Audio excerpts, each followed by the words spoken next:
Welcome to Allies. Today we are going to speak about how Germany foreign and domestic policies have changed since the Russian invasion of Ukraine on February 24, with our guest Laura Christoph, research associate at the Institute for European Politics, a policy research center based in Berlin. Hello, Laura. Glad to have you here. Hi, Alexei. Thank you for inviting me. In absolute terms, Germany is the leading European economy. This in itself brings an enormous amount of influence the country enjoys over its continental partners.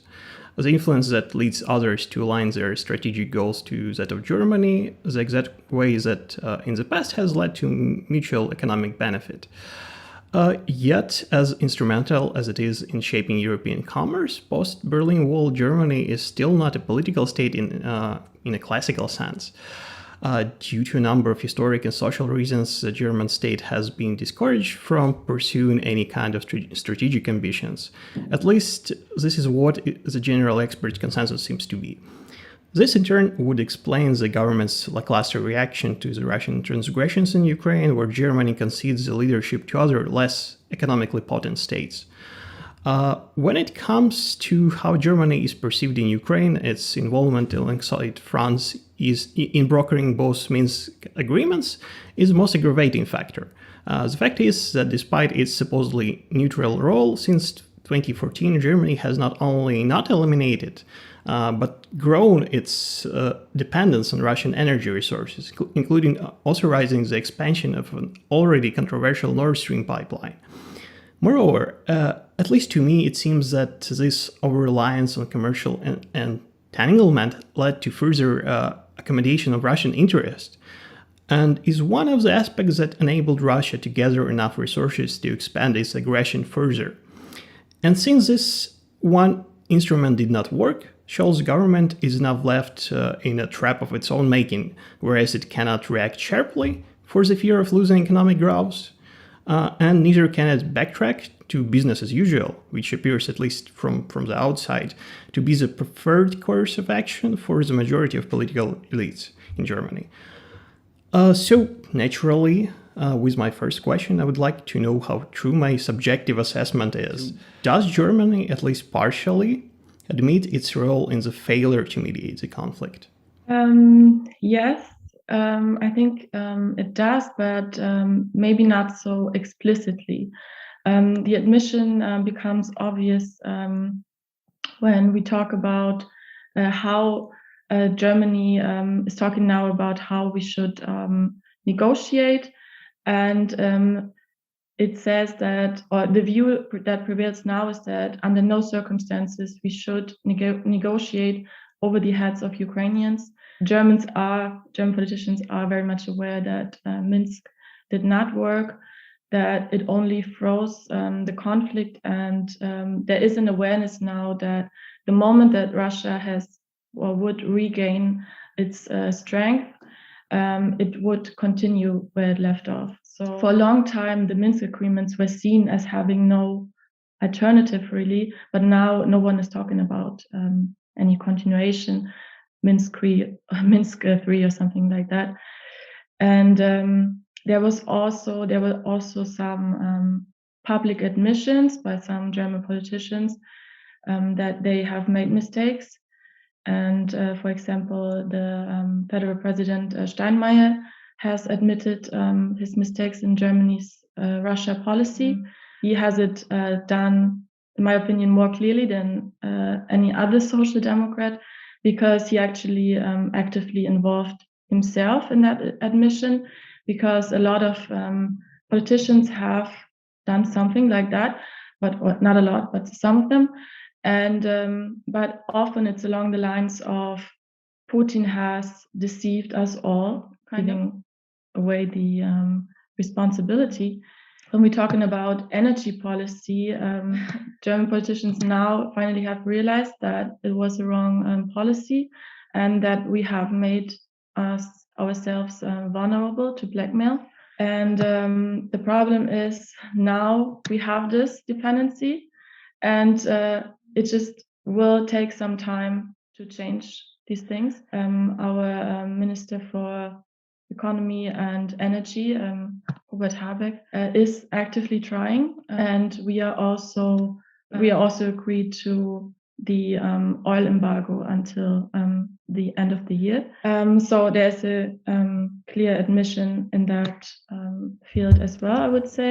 The problem is with this energy policy that was entirely geared, towards the cheap Russian energy. The problem with that was that Germany, in the last decades, hardly had to compromise when it came to their national interest. Now, they have been warned, but now we actually see these tensions became very clear between the economic interests, so maintaining the economic links and our access to Russian gas, and our own security situation. Similarly, we see a conflict between Germany's relationship with China, because we have our largest export market there, and China's stance on human rights. But the problem is that large or medium-sized states are rarely willing to pay a high price for the promotion of their political values. What is different now, what is special now about the situation with Ukraine, is that it's not exclusively about political value issues. It's also now about the security situation in Europe. And that is why I think Germany is willing and will in the future be willing to make greater economic sacrifices. Why Germany is giving up leadership in bringing the end of the conflict to others? Does Minsk having something to do with this, or there are other reasons? I think the main reason you already mentioned in your introductory statement, because Germany is still struggling a lot with its past, and has been very slow in reassessing its place in the world. Still getting used to the fact that it isn't judged so strongly anymore for what it once did, but that it is perceived and accepted also as a major economic and political power within the EU. And that also comes with responsibilities. In a way, Germany has done well in Europe for decades now by being very important, but not saying too much about it. As The Economist titled in 2014, it's kind of a reluctant hegemon, or an involuntary hegemon. And we've seen already during other crises, such as the Euro crisis, that Germany only reluctantly took the lead. Actually, when it did, the criticism also was not long in coming. There were other EU member states who asked, how much German leadership can Europe take? And I think that's why Germany is still very cautious about taking this responsibility. I think the way a lot of partners of Germany now perceive the situation is like former Polish Foreign Minister Sikorski said it during the Euro crisis. He was less afraid of German leadership than of German inaction. And that is something that Germany still has to understand. Mm-hmm. I don't think they actively want to give up leadership. I think they're trying to make every step along their partners in the EU and NATO, and that's kind of what they want to communicate, that they are not the leaders in this, but they are just doing everything in step. They would rather be perceived as being one of the others, and be in the middle of the herd, I think the expression is. Okay, that is an acceptable explanation. Speaking of political identity of Germany, or like having a proper, like, full-scale political understanding of like foreign relations, internal affairs, and so on. Scholz government has recently announced a Zeitwende. So how quickly is it happening, and what's the expected duration, do you think? How fast is it changing? By German standards, at breakneck speed almost. But I can understand that from Ukraine's perspective, it's way too slow. Germany has created this huge turnaround in the last 3 months in the areas of their foreign policy, energy policy, defense policy. But like I said before, we are still dealing with this legacy of a wrong energy policy. I think there are a lot of things changing, but I can't tell you, how fast it will go in the coming month. But I see some things happening also with regards to weapon deliveries. In the last few days, I feel like there was an actual commitment. Slowly, they come around. Many of our analysts say it's not over until it's over, because prior to this, there was a lot of talk from Scholz's government on supplying weaponry, but then there is this period of uncertainty that ends up in a discovery that there is this strange fact that prevents Germany from sending those weaponry that I think the German government should be aware of before it even announces it. So the question is, why was that happening? Is this because of like internal unwillingness to send something, or is it because of bureaucracy? What's going on here? I understand that it may look like Germany doesn't actually want to send those weapons. I don't have that much insight, but I can just say that even though I understand that Germany doesn't have a great record of delivering, to me there seems to be a new level of support. Like I said before, Germany has announced now and seems to be set to deliver 4 multiple launch rocket systems to Ukraine before the end of the month. That's what they announced, at least, and which would be 10% of our own stock of that particular weapon system, and also this high-tech air defense system, the Iris TSRM, I think, which is a all-around air defense system against aircraft, helicopters, drones, cruise missiles, and also short-range ballistic missiles, I think. Other reason, German armed forces, the Bundeswehr, is in a real desolate state itself, and there's a fear that we would jeopardize our own defense capabilities. Then it's not only Scholz who is sending cryptic messages or excuses sometimes. It's also our Minister of Defense, Christine Lambrecht. And maybe it's unfair to assume, that she is the weak link in all of this. And again, I don't have that much insight to blame her for this, but she was also the one or her whole ministry that came up with, a wide variety of reasons why we couldn't send weapons to Ukraine. And they had to do with protecting the transport routes, which is a legitimate would be a legitimate reason to not communicate, when exactly weapons would be delivered. Then another argument was Ukrainian armed forces would have to be trained to use these weapons. I think trainings with Ukrainian soldiers are taking place in Germany now. I think they started in the beginning of May. Another thing you mentioned was the German bureaucracy. The complicated bureaucracy is a factor, I think. Also due to its history, German policy is very much oriented to the principle of legitimacy through procedures. This means that we are sometimes bound to these complex and time-consuming procedures in order to secure our policies, and this works quite well when everything is predictable. But of course, in security situations like now that are very volatile, it also leads to that the responsibility for making a decision gets kind of lost in these procedures.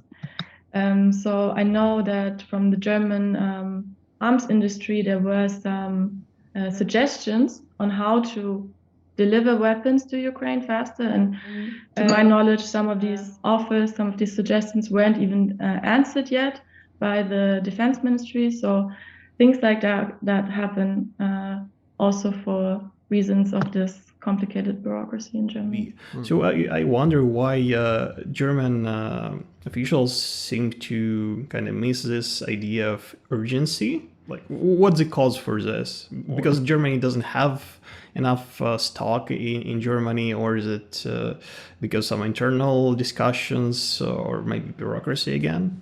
I don't know. I don't know what is going on behind the scenes, and that is also due to the fact that it is being communicated so poorly. I think Germans are kind of used to this because also Angela Merkel led, behind the scenes and was also not the greatest communicator.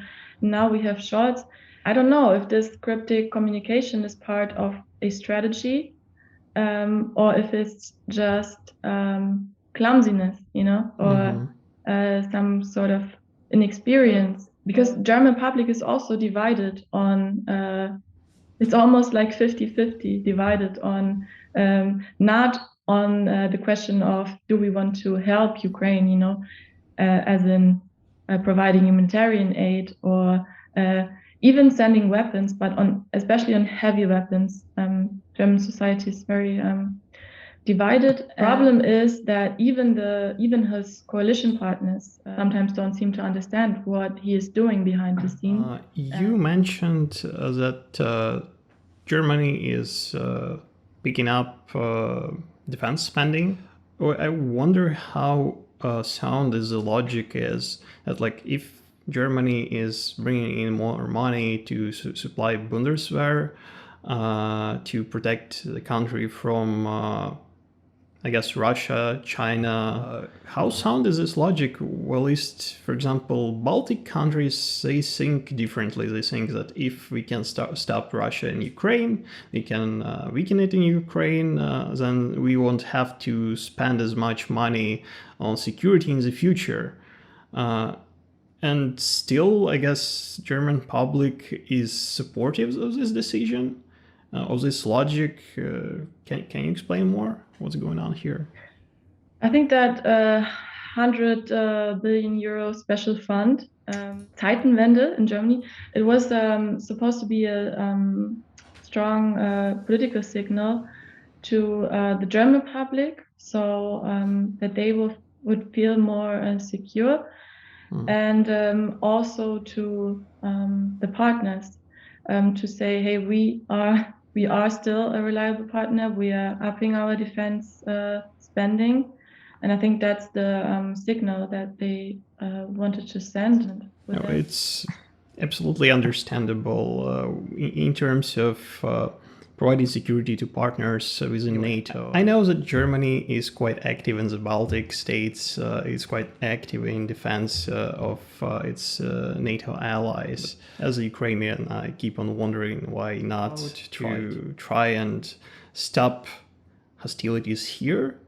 But going back to how Germany perceived the invasion of Ukraine, how big of a shock it was, because prior to February 24, German government wasn't willing to admit that this is gonna happen. So I wonder who were the main supporters and opponents of helping Ukraine in the German government, in German political parties?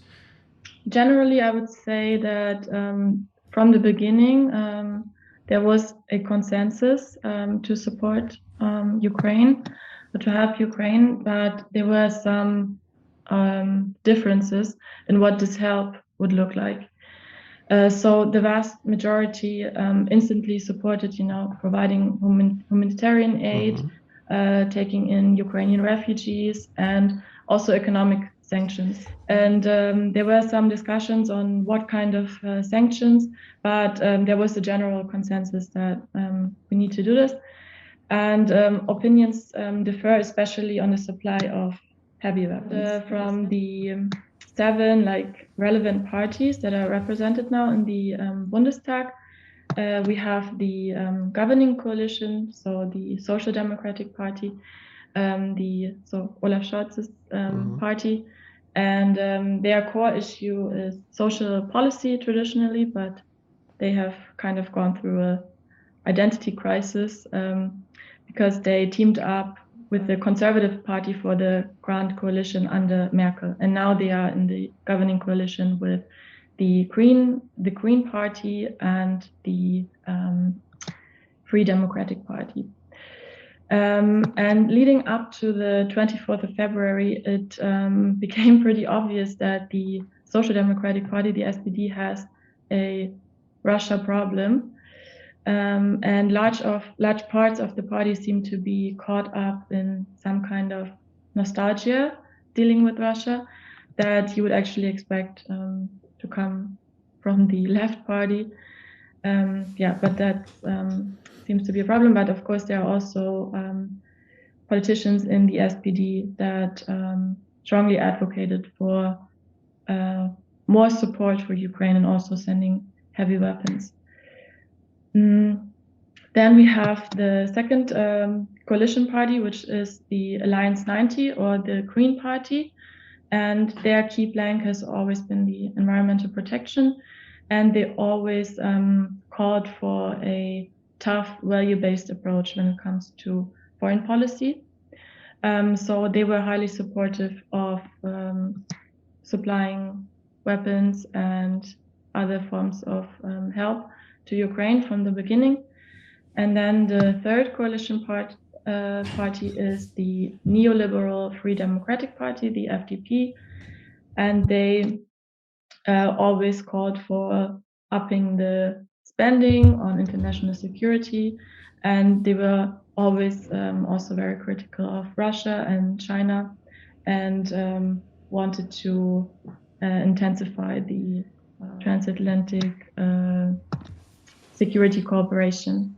Mm-hmm. And then in the current opposition, we have the Conservative Christian Democratic Union, the CDU, which was is still Angela Merkel's party and is now led by Friedrich Merz, who was very critical of especially the SPD and Olaf Scholz, and kind of always wanted Germany to play more of a leading role in world affairs and support also some of the Bundeswehr missions abroad.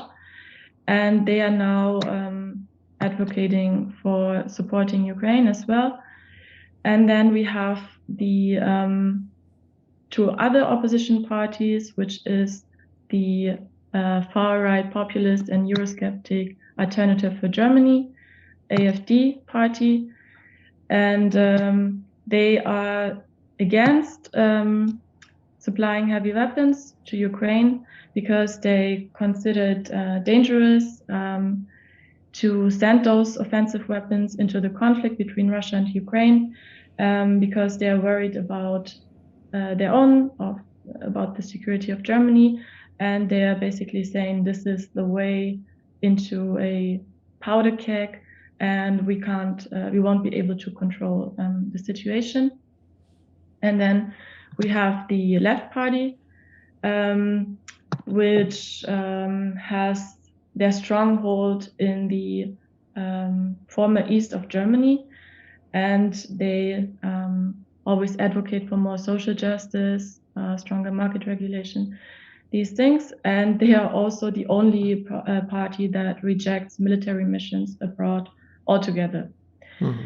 So, and they are arguing. They also don't want to supply heavy weapons to Ukraine, with the reasoning that the geopolitical game is not transparent for them, and they are bothered by what they call double standards that are being applied when it comes to NATO. And they are always talking about NATO having violated international law before, NATO crimes in Yugoslavia or American invasion of Iraq. And yes, so that's basically their stance on this. But we have seen there was a motion for the comprehensive support for Ukraine in the Bundestag, which also included the supply of heavy weapons. And a clear majority voted to supply the necessary heavy weapons. I think there were 586 yes votes, 100 no votes, and like a couple of abstentions. So there was a clear outcome, And yeah, I think generally there's a consensus to support Ukraine and also to send those heavy weapons. It's just that the AfD and the left party, they are, let's say, they don't have that much influence, on these decisions. So I see. The most surprising thing is CDU criticizing current government for not stepping up. And yeah, it's surprising because it feels like the policy Germany had towards Ukraine was basically made by CDU previously. So their support for Ukraine is genuine, but also there's of course some party politics, involved. So of course they're in the opposition. They're the largest part of the opposition, and yes, the way Scholz is communicating is kind of it's hard not to criticize. So how do other groups in the German society, like pacifists, maybe religious organizations, how do they react to this question of sending heavy or just regular weaponry to Ukraine, and what is their reasoning for not doing that? So on the one hand, there is, I found a study, I found it interesting myself, this number that the majority of German citizens that were surveyed in the study, namely 70%, believe that the war in Ukraine can only be ended through negotiations and a diplomatic solution. So there is this stoic belief in negotiations. And yes, it has a lot to do with German pacifism. But maybe you could explain where this pacifism comes from.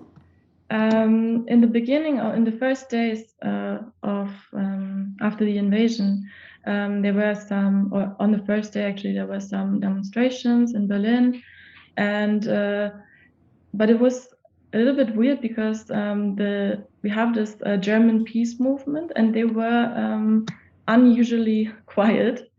And there was on the first day, I'm talking, and there was one demonstration instantly, and it was on the 24th of February, but it was still kind of small. I think people were still in shock, and most people didn't know probably that there was something like that happening. And then slowly the German peace movement kind of became visible. And maybe some background on this peace movement in Germany.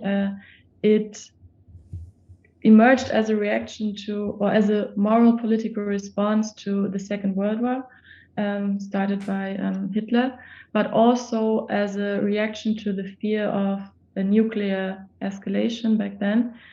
And it kind of, it was all about coming to terms with the past, and also led to the demand never again, which is also, there are different interpretations now of never again, because some people, like the German peace movement, thinks it means never again war. For other people it means never again fascism. Some might say never again genocide, but for the German peace movement it means never again war. And it's a complete reaction of the rearmament. And the pacifism in the following decades, pacifism became kind of the bad conscience of deterrence policy, and the demand for disarmament of all nuclear potentials, because they said if war automatically could mean that it could escalate to nuclear war, so the self-destruction of mankind, the making peace without weapons was the only reasonable option that was left. However, hidden in this anti-nuclear pacifism was actually a broader demand for reduction of conventional weapons as well, which is not so self-evident. And the churches also played an important role in this pacifist movement because, according to the Christian interpretation, Jesus' sacrifice or death authenticated the ethical maxim that it was better to suffer injustice than to do injustice, and kind of that it was better to, kind of turn the other cheek and than to use violence and strike back themselves. Of course, this movement is missing, the point that appeasement is not really a promising strategy against a dictator who is determined to do anything, win this war against Ukraine, and also that Hitler was defeated militarily because the countries of the so-called free world were prepared to actually use armed force and also accept their own victims in this. I think it's fair to say that this peace movement in Germany that we have now, it's pretty self-righteous, and it's also, of course, playing in the hands of Putin a little bit. And you can also see a lot of parallels between the argumentation of the peace movement and some German politicians. And you could also see, because I was talking about the demonstrations earlier, what I wanted to say is there were some clashes in the beginning between the German peace movement and the Ukrainian diaspora in Germany. They were organizing their own demonstrations, and they were calling for to send weapons to Ukraine. And there was this, I don't know if you remember in the beginning, on this first Sunday after the all-out invasion happened, there was this huge demonstration in like all kinds of European cities, but also in Berlin. And they were between, the numbers are a bit weird, but they were officially, it was said between 100 and 500,000. A lot of people were mobilized also by the German peace movement, but apparently the German peace movement didn't want to merge the demonstrations between like this Ukrainian community and their demonstration, because they didn't want the Ukrainian, the representatives of the Ukrainian community to call for weapons for Ukraine. So there was a lot of issues with that, and yeah. That's a very interesting way of seeing peace, in my opinion. Yes, there were some very weird little demonstrations in the beginning where it was all about, where you could see posters and they said like against all imperialistic wars, things like that. And it was all very much about this, but what about NATO? What about what they have done? And why is Russia the only bad guy, so to say? And yeah, that's another thing, like that's a big like narrative, is the whole problem with the NATO eastward enlargement. That is like one of the main arguments, that NATO was basically barking at Russia's door the whole time, and maybe not provoked the whole thing, but at least had a part in this provocation. There's also a weird like sentiment among some parts of German population, like you call them like Putin understanders, and people have like the Russian melancholy for like their former imperium, things like that. So I actually wonder about this argument that it was NATO who incentivized Russia to invade Ukraine. It's like from our analysis, it's like just usual Russian narrative that's just been going on for better half of the decade. But the question is, what do people think about this argument after learning that both Finland and Sweden want to join NATO, and Russian reaction to these two countries joining NATO is, well, let's say less proactive than it was to Ukraine thinking about joining NATO. How does it work? Argument that is so that it's just that, or that a narrative, I mean, that just kind of sticks, you know. This is, people just keep believing it, people just keep repeating it. It's very hard. Like that's like this discussion is being led in like among politicians in German society, in families. It's something, I don't know where it comes from, but well, I mean, I can think of some reasons, but it's just something that, yeah, like I said, it's just sticking that Russia is feeling encircled by NATO, that we can't have a European security order without Russia, we can't have it against Russia. Yes, and I think that Finland and Sweden now want to join NATO doesn't change what people, you know, want to believe about this, unfortunately. You also, like, concerning this peace movement and pacifism in general, how did people react to learning what happened in Bucha? How did they react to what happened on the outskirts of Kiev? Because on one hand, you mentioned that there are people who say that never again is about never having genocide, never having people being killed for who they are. And here you have an example, well-documented example of just that. How did people react to that? Germans were deeply shocked by seeing that those atrocities were committed by Russians in Bucha. Still, I believe they were still in shock, or they were even more shocked by for them, the unexpectedness of the invasion itself. So, like I said, hundreds of thousands came to the demonstration in Berlin on the 27th of February, and also in other German cities. And so many were in a state of shock. And all of a sudden, you know, the feeling that everything was possible again, and that we had another war in Europe, and that all those things were happening that you never thought you would experience yourself or witness yourself. I think about Bucha, yes, it just intensified this feeling, and I think it did change. Like, it was a wake-up call for many.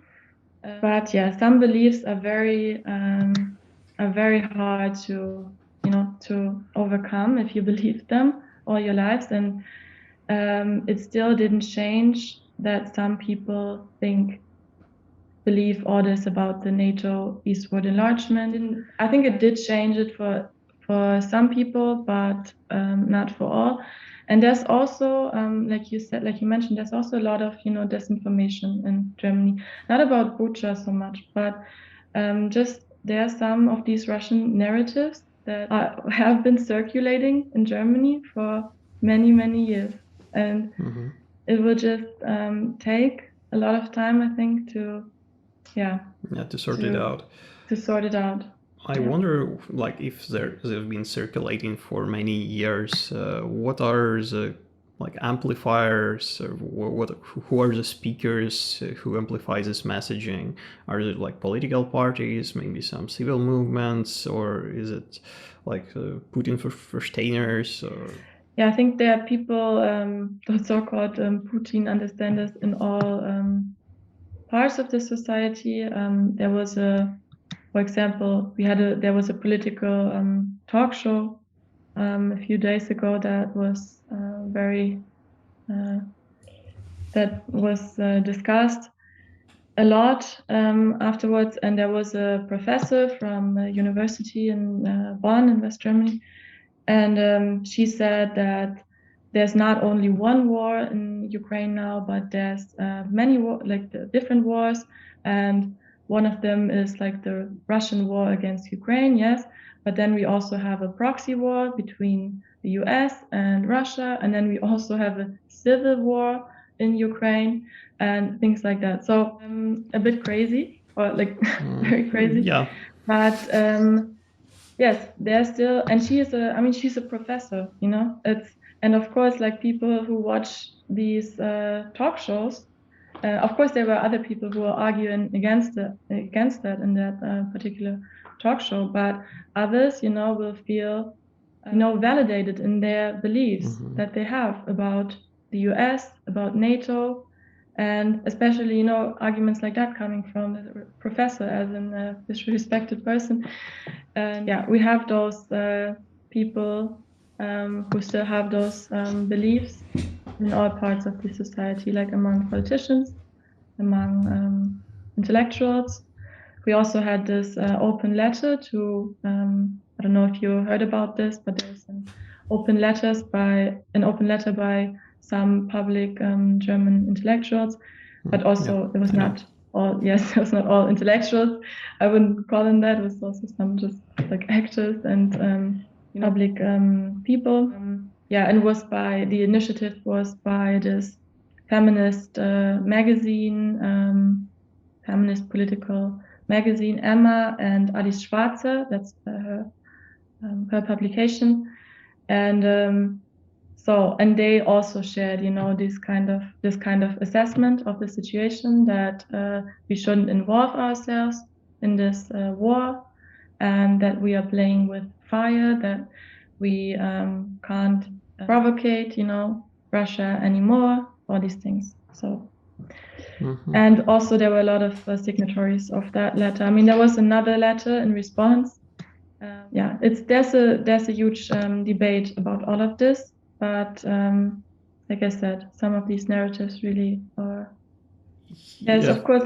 Like Russia has been completely misjudged by many in Germany, especially with, you know, regard to the possibility of actually containing this aggression. So many people were aware that there is, you know, a certain threat coming to Russia, but they thought with the so-called like Ostpolitik, you know, the change rapprochement was kind of this magic word, you know, for all the German policy towards Russia, and people kind of didn't want to accept the fact that the time and where this policy, you know, worked for the relations has changed in the meantime. And now that realization is there, and I don't think the trust between Russia and Germany has been lost,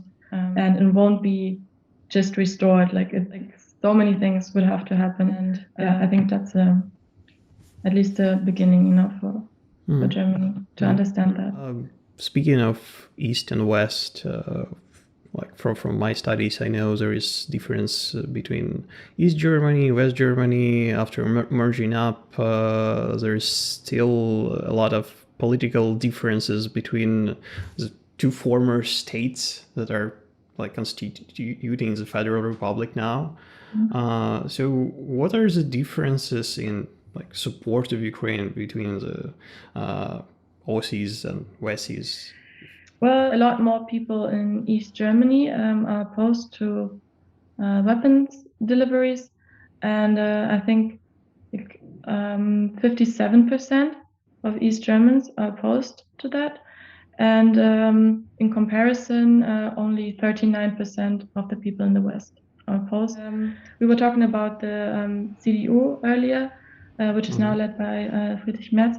And actually, Saxony, which is like one of the major countries of the East Germany, is led by, or the Prime Minister of Saxony is Michael Kretschmer, and he is actually one of the few CDU politicians who really is opposing the line that is set by the party leader Friedrich Merz. And he is also clear in his condemnation of the Russian aggression, but also, he has expressed full understanding for the letter from these German intellectuals that we just talked about, the Ali Schwarze open letter. And he also spoke out openly against the delivery of heavy weapons because he fears the danger of nuclear escalation. And he also rejects an oil embargo against Russia. And he is just basically doubting the effectiveness of the measure. And he also is fearing greater damage to that those sanctions would bring greater damage to Germany than to Russia. And this opinion, or these opinions, are shared by a large part of the public in East Germany. And yes, like I said, it's we already talked about this a little bit, but East Germans have a weird hate-love relationship with Russia, and they share a lot of these, hold on to a lot of these beliefs that NATO is actually to blame, that we basically didn't try enough to make Russia feel secure, and they are questioning if we need NATO at all, why we don't have our own, security structure. Like, yeah, in West Germany, the support is much higher, actually. What are Germans more afraid of Ukraine losing this war or winning it? I think the debate in Germany is a little bit different. People are not afraid that Ukraine will win this war. They are afraid that Putin will win. I mean, it sounds a bit strange because it's kind of, maybe for some it's the same thing. But yeah, they are afraid that Putin will win because they have understood that there are these ideological imperial calculations behind it. And Scholz is often criticized for saying that Russia cannot win the war, instead of Ukraine must win the war. And we have other politicians, for example, our foreign minister, Annalena Baerbock, and also Friedrich Merz, CDU party leader, recently said Ukraine must win this war. So some are saying it that way, some are saying it another way.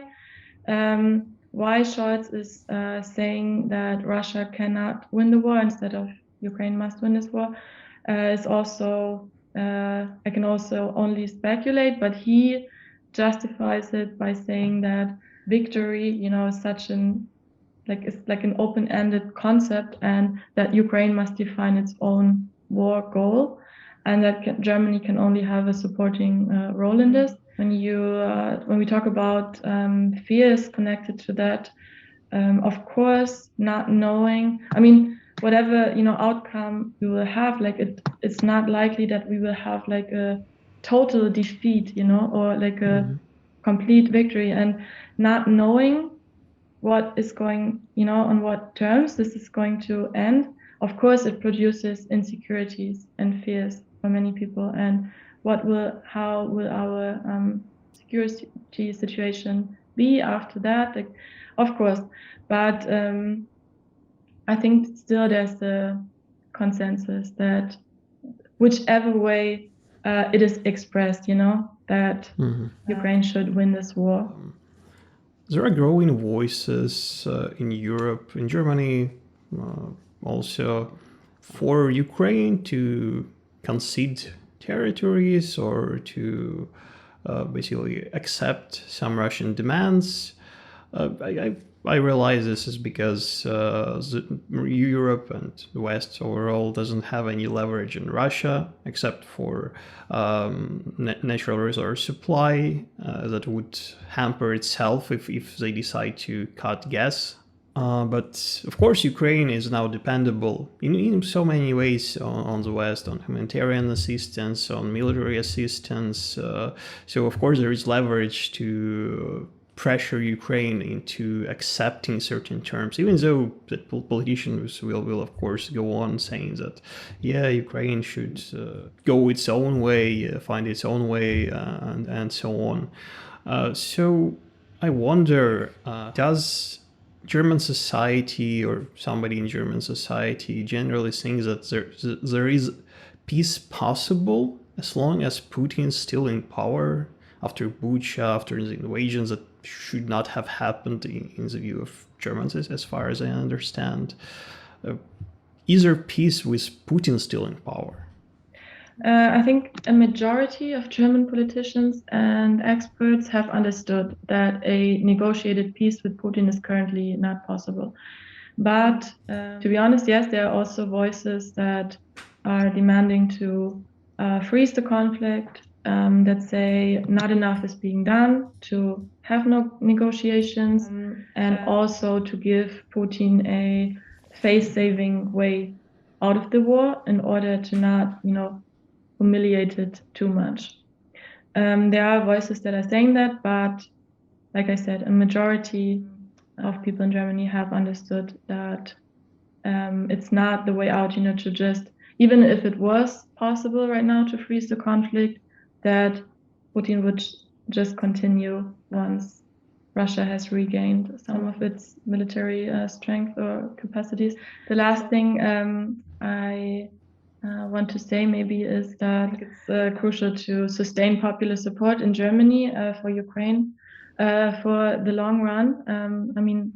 Of course, preferably it will be over sooner rather than later, but I think it's very important to have this interest-based argument in Germany, rather than, of course, we also have to, talk about political values and what we want in the future. And if we are ready, to have this like really tough value-based approach in the future, which I hope we are, but to mitigate all these effects that also the sanctions will have in our society, and looking at the dividedness in terms of the support for weapon deliveries, we have to really, it has to be communicated to the German public that we are also doing this. That is not just about Ukraine, even though, that is like a great argument to do it, but it's also about our own security, and also about us becoming independent from Russian energy, and that it's in our own interest to do all these things. And I hope that way, we can sustain that support to help Ukraine win this war in the end. Thank you. We can't choose our allies, and we need to understand that there are different considerations that every country has, because it's like a system that was functioning prior to February 24. It's not just random magical place that is gonna help us for whatever reasons or for just the sake of it. There are always reasoning involved. And I do hope that German society will reshape itself, take more charge in the affairs it has. And, hopefully this happens soon for the sake of Ukraine, sooner than later. I would like to thank you for joining us and bringing a little bit more clarity to what Germany is. Yes, thank you also again for inviting me. I really like this, the idea for this series, and I will also check out the other videos. And